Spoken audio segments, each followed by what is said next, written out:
Hello guys, আজকে আমরা বানাবো ইয়ো ইয়ো বানানোর জন্য প্রথমে আমরা নিয়েছি দুটো মুটকি, বড় কৌটোর এবং একটি বিয়ারিং এবং একটি পেন এবং একটি দড়ি। এবার মুটকির উপরে ছিদ্র করে নেব পেনের মাধ্যমে। ছিদ্র করে নিয়েছি, ছিদ্রটা বড় করতে হবে, দুটোতেই ছিদ্র করে নেব এবং মাঝখানে পেনটা দিয়ে পুরোটাকে ঢুকে দিতে হবে। মাঝখানে আমি বিয়ারিং ঢুকাচ্ছি,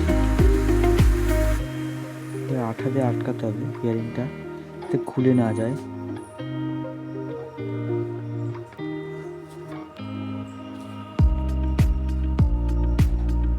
দুদিকে মুটকিগুলো ভালোভাবে আটকে দিয়ে এবার পেনটাকে পেনের বাড়তি অংশটাকে কেটে দেবো প্লাসের মাধ্যমে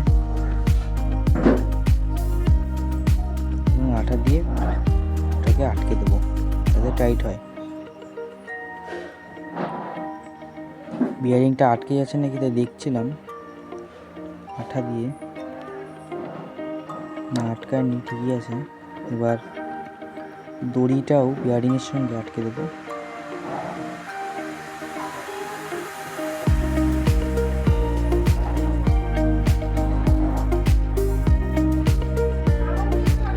পুরোটাকে একবার স্ট্রাকচারটা পুরো ঘুরিয়ে নিলাম এবং মুটকির উপরটা আমি পুরো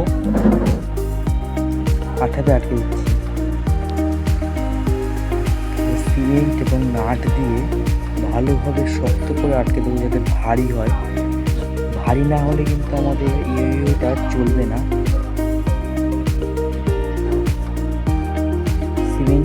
গুঁড়ো সিমেন্ট দিয়ে এবার জল দিয়ে দিয়েছি, দুই দিকে ফ্রেম যাতে ভর থাকে সেদিকে দেখতে হবে।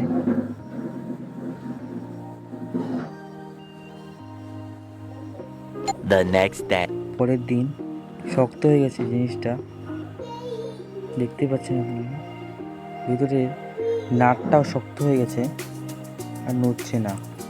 এবার সুন্দর দেখার জন্য আমরা একটু সাদা টেপ নিয়ে নেব স্ট্রাকচারটা, দেখতে সুন্দর লাগে। এবার আমরা নাটের ভিতরে মানে এর ভিতরে যে ফাঁকা অংশ আছে তার মধ্যে দড়ি ভরে উপর থেকে হালকা করে একটু জোরে উপর দিকে টানলেই ইয়োটা চলতে শুরু করবে। হয়তো এটা দোকানের মতন চলবে না, কিন্তু হোমমেড জিনিস কিছু আলাদা রকমের হয়। দেখতে পাচ্ছেন ভালোভাবে ওয়ার্ক করছে। যদি ভালো লাগে লাইক এবং সাবস্ক্রাইব।